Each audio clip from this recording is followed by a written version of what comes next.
मैं जा रही थी मुंबई और एक दिन पहले ही मेरे पास आ गए ढेर सारे नींबू। अब ऐसे में सोचा टाइम है नहीं वीडियो बनाने का, क्या करूं, कुछ तो करूं। बहुत सोचा, फिर याद आई दादी की। दादी क्या करती थी नींबू के साथ, चलो वो दिखा देती। टोटल मेरे पास 4 से 5 किलो नींबू थे। सारे नींबुओं को धोकर सबसे पहले सुखाया। एक बड़ा जार लिया कांच का। ये कांच के जार में जरूर रखिए, ये नींबू कभी भी प्लास्टिक में ना रखें।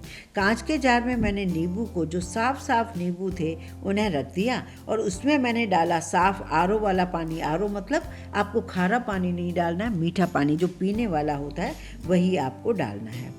और लिड लगा के आप इसे फ्रिज में रख सकते हैं 1 से 1.5 महीना। ये नींबू खराब नहीं होगा, जब भी आपको ज़रूरत होगी आप इसका यूज़ कर सकते हैं। पता है, बस ध्यान आपको ये रखना होगा, हर 8-10 दिन में इसका पानी चेंज करना होगा, जिससे ये नींबू आपको कभी भी काम आ जाए।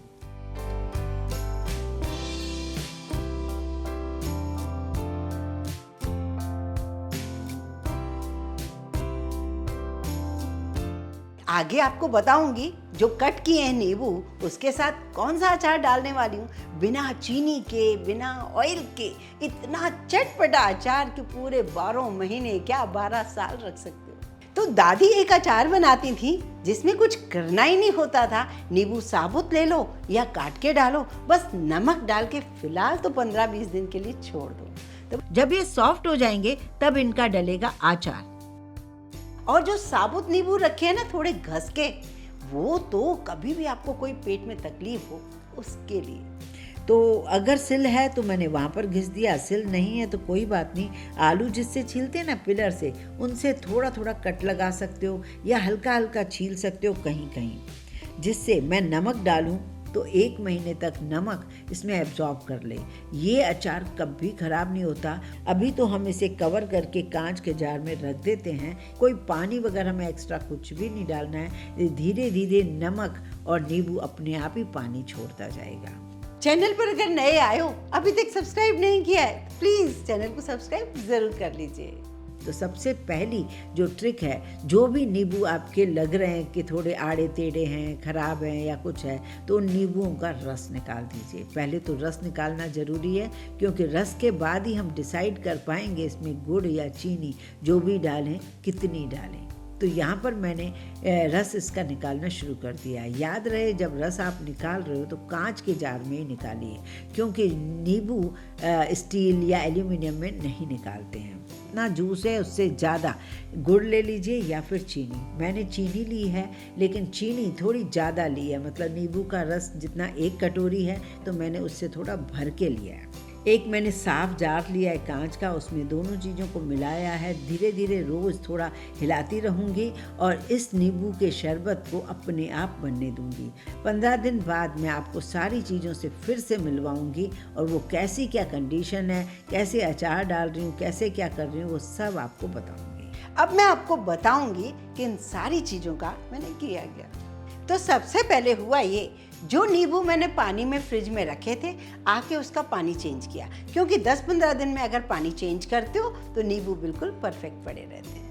15 दिन बाद मैं आपसे मिल रही हूँ और सारी चीज़ें आपके सामने हैं। सबसे पहले तो वो शरबत बिल्कुल तैयार हो चुका है, पूरी शक्कर घुल चुकी है, एक बढ़िया कंसिस्टेंसी में शरबत तैयार है। ये शरबत 12 महीने आपका ख़राब नहीं होगा। जब भी आपका मन करे आप शिकंजी इसकी बनाकर पी सकते हो। अब बारी है इसे एक पतले जार में, मतलब शीशी में रखने का। तो अब शीशी मैंने साफ सूखी ले ली है। मैं एक फेनल से, एक कीव से ये पूरा शरबत उसमें पलट रही हूँ। अगर थोड़ी चीनी रह भी गई है तो वो भी धीरे धीरे घुल जाएगी। मैं इसे फ्रिज में रख देती हूँ। वैसे आप बाहर भी रखेंगे तो चल जाएगा, पर मेरी आदत है मैं इसे फ्रिज में रखती हूँ और कभी भी खराब होने का कोई चांस ही नहीं होता। अब अगली गर्मी तक ये नींबू का शरबत शिकंजी के लिए हमारे पास तैयार है। अब दूसरी चीज़ उसको देख लेते हैं, जो कि हमारे जो साबुत नींबू थे। अब साबुत नींबू 15 दिन हुए हैं तो अभी वो उतने नहीं सॉफ्ट हुए हैं जितने मुझे चाहिए। 15 दिन हम और रखेंगे उसको, क्योंकि आप चाहें तो इस वक्त उसके 4-4 पीस भी कर सकते हो। वैसे साबुत नींबू ज़्यादातर लोग रखते हैं, 4-4 पीस, छोटे पीस भी कर सकते हो। जैसे डायबिटिक मेंबर है वो भी खा सकता है। कभी किसी को पेट दर्द हो जाता है, डकार नहीं आती, वॉमिट जैसा होता है, तो ये नमक नींबू जो है ना आपको बहुत हेल्प करता है। और कभी कभी आपका मन करे चटनी बनाने का और आपके पास उस टाइम कुछ खटाई नहीं है, तो उसके सीड्स हटा के इसी नींबू की आप चटनी में भी यूज़ कर सकते हो। जैसे हम हरी चटनी बनाते, धनिया, हरी मिर्च, अदरक सब डाल के इसकी चटनी बनाते हैं। और इसमें मैं थोड़ा सा काला नमक और डाल देती हूँ, जिससे इसका स्वाद और परफेक्ट हो जाए।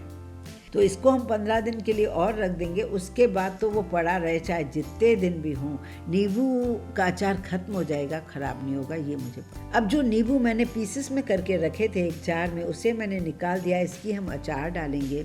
मैंने एक कांच के जार में इसे पलट दिया है। नींबू अच्छा सॉफ्ट हो गया है, अचार के लायक वे बिल्कुल तैयार है। अब बस ये अचार आपका 1 दिन में तैयार हो जाएगा, क्योंकि नींबू को तैयार आपने पहले ही कर दिया है। तो अब बारी है हमें कुछ मसाले लेने। इस अचार में हमें बहुत मसाले नहीं चाहिए होते हैं। तो एक पैन ले रही हूँ, जिसमें मैंने 1 छोटा चम्मच अजवाइन, आधा चम्मच कलौंजी, इन दोनों को ही मैंने थोड़ा रोस्ट करना है, जिससे इसका मॉइस्चर ख़त्म हो। इसे पीसना नहीं है, दोनों चीज़ों को हम एक तरफ रख देते हैं हल्का भून के। इसी कढ़ाई में मैंने 4 बड़े चम्मच सौंफ डाली है, जिसे मैं अच्छे से भून रही हूँ जब तक इसमें हल्की सी खुशबू ना आ जाए, हल्का सा कलर ना आ जाए। सौंफ को ठंडा करके दरदरा कूटना ज़रूरी है। मैंने पहले ही बताया हमें ज़्यादा मसाले चाहिए ही नहीं। अब ये मसाले जब हमने पीस लिए हैं वो एक में डाल दिया है। अब मैंने इसमें डालना है काली मिर्च डाल दीजिए, मुझे इसमें डालना है काला नमक, थोड़ा सा हींग पाउडर जो कि बहुत ज़रूरी है। अब मैंने इसमें डालना है दोनों टाइप की लाल मिर्चें। ये सारी चीज़ों को मिक्स करके इस अचार में मिक्स कर लीजिए।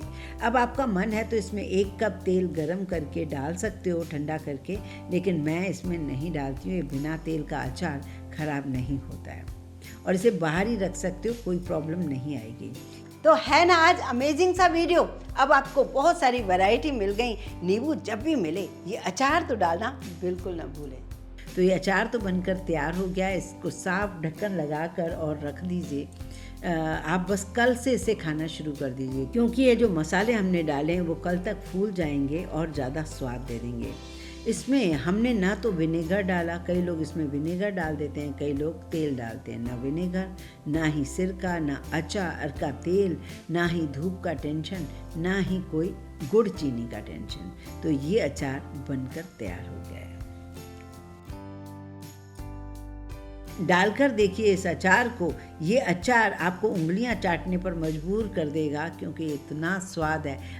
सबसे बड़ा फायदा पता है इस अचार में क्या है? ऑयल की एक बूंद नहीं है और विटामिन सी भरपूर मिलता है और मसाले भी इतने अमेजिंग से हो जाते हैं। और 15 दिन जब हमने पहले उसे पका लिया ना, मतलब धूप में रख दिया या छाया में रख दिया, अब सिर्फ 2 दिन में वो मसाले फूल जाते हैं और ये अचार का स्वाद कई गुना ज़्यादा हो जाता है। वीडियो पसंद आए तो लाइक ज़रूर कीजिए, ज़्यादा से ज़्यादा शेयर भी कीजिए फ्रेंड्स और फैमिली को।